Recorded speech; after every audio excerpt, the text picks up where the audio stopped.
What's going on YouTube? In this video, I want to talk about why you need to dump all the business things that you're doing right now that aren't driving the needle for you. And what do I mean by that? Anything that you're trying, if it's a secondary income flow that's not really getting you as much results as a first income flow, you need to dump that secondary income flow. And we'll get into why you need to do this. Before we dive in, if you're someone that is stuck, you don't know how to make money as an email copywriter, as a closer, or as a setter, you want clarity, you want someone to point you in the right direction and tell you what you should be doing based on your current situation, how much you can expect to make per month for your current situation, what to charge, where to find these businesses, and there's millions of them. I recommend you get on a free strategy session with me or one of my team members, and on that call, we will discuss with you on what you should be doing, where you're going wrong, where you're messing up. And then if it makes sense, we can also chat about having you potentially enroll into our HFM mentorship program. On the call, zero pressure. We don't hard sell like a lot of the other coaching businesses out there where you get on the call and they're going to push you and push you and push you. We don't do that because we only want people in our mentorship program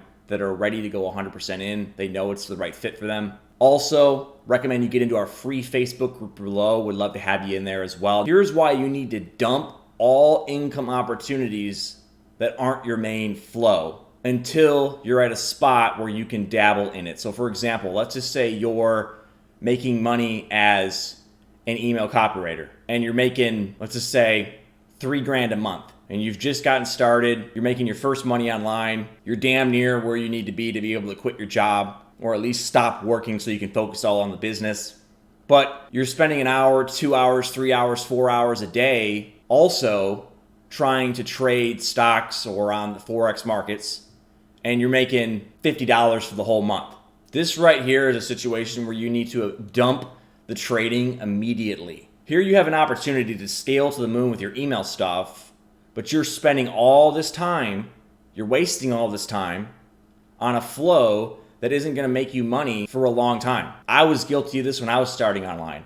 I was trying all these different business models. I'd start to get results with one, and then there'd be some weird ass reason that I'd see another one and I'd want to jump on that immediately.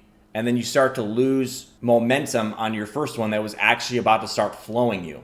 The whole, you need 7 flows of income to get rich, that is true, because you will eventually get to a market cap and what you can do in a specific niche or business model. Like for example, if you were setting up vending machines in your hometown and you didn't want to go out of your hometown, there's only so many of those things you can throw up everywhere. You will get to a point where you cap out and you got to stop that business model. You keep it running, but you got to start looking into something else. So if you're starting to kill it with email, but you're devoting a couple hours a day, those hours add up quick. They wear you out. Your brain will lose energy the more you focus on something. That's why I really am against people, being on social media for too long, because you're going to consume a lot of your energy expenditure that you need to be able to push things forward.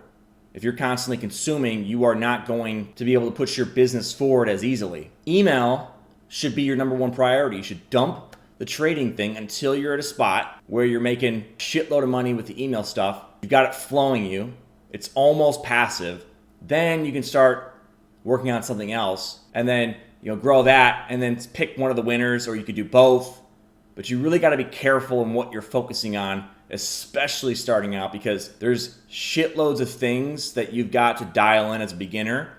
And the more variables you add to it, the least likely you are to succeed. The more stuff you add to your life is going to take away from that small amount of energy you have at the end of a long workday to get shit done. I know this from my personal experience. When I was trying to make stuff work, I was in construction. I'd get home, didn't have any energy. I had maybe an hour of energy left to work on the laptop and figure shit out, right? Think about how much I would not have been able to accomplish if I had just kept working on multiple business models with that 1 hour of time. That gives me 10 minutes, 15 minutes. I'm on to another business model. You can't grow anything with 15 minutes a day. So again, dump all the activities that aren't driving the needle for you in your business. Another example, if you were, let's just say, trying email copywriting and you stumbled on an inbound closing rule, but you're attached to the email stuff because you love it. You love being able to work from behind the screen. You don't got to get on sales calls, but the sales call stuff makes you more money very quickly. You got to ask yourself, do you keep doing the email stuff, or do you jump on the sales stuff, make way more money for the same amount of time, come back to the email stuff later? These are the kind of questions you got to be continually asking yourself. This just doesn't stop. You don't have to stop this thought process just because you have things figured out. You should always be asking yourself this. This is called leverage. Leveraging the most income opportunities, because we only have one life to live.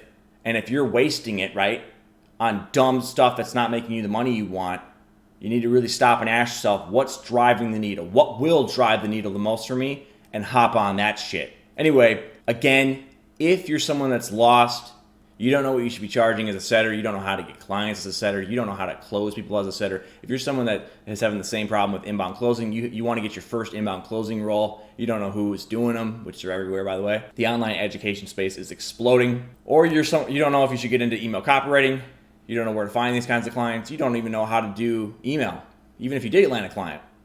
I recommend you book that free strategy session below, where we'll point you in the right direction and make sure you keep it moving. It's very easy to get stuck as a beginner with all this stuff out there. Why is becoming a freelancer the best way to become, free? Is because you're not relying on any accounts. It's just you and outreach to get your business. You go do e-commerce, you go do trading, affiliate marketing, all that. There's a lot more moving pieces in those business models than just simply finding business owners out there that are already killing it in the marketplace and helping them make more money. It's simple. That's why I got into it in the first place. I was tired of business models that had all these moving pieces, and I wanted something that was simple, straight to the point, straight to the money.